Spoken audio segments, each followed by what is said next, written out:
Today we'll be working on my 2013 Accord Coupe. Today what we're working on is the MAF sensor I have right here that I just pulled out. And so you can see that heated wire down in there.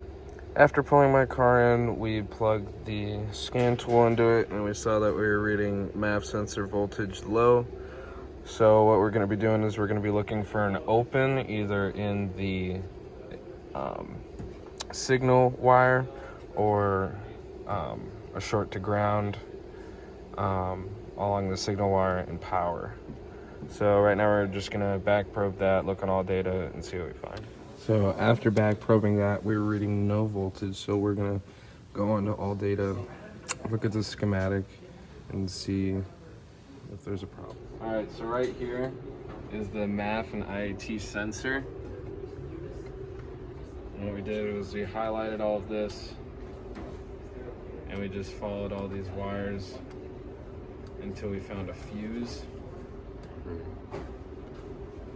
We found that fuse right there, fuse 13 and 15 amp. And it's right by the ELD, and we were also running codes for that. So when we pulled that out,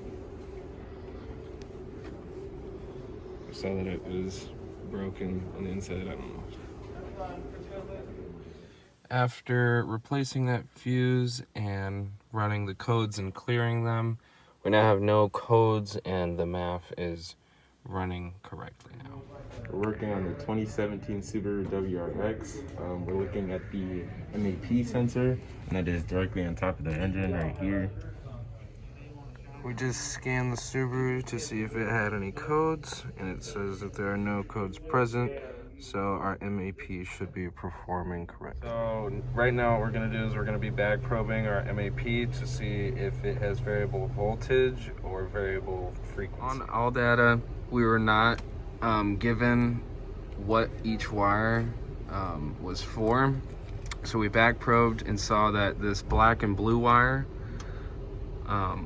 is our power for the sensor. The brown and red is our sensor circuit. The black and yellow wire is our signal return, and our green and black is our ground. Okay, so right now we have the multimeter hooked up to our signal return, and with key on, engine off, it reads about 2 volts, which would be normal for a naturally aspirated engine. With the engine running, since this is a turbocharged car, the voltage would read lower than that. It was about 0.8.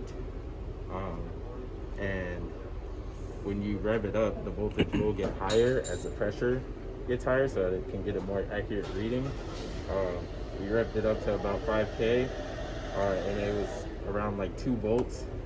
Because it is turbocharged, it does need to have a wider range. The highest it will go is maybe like 4.9 volts.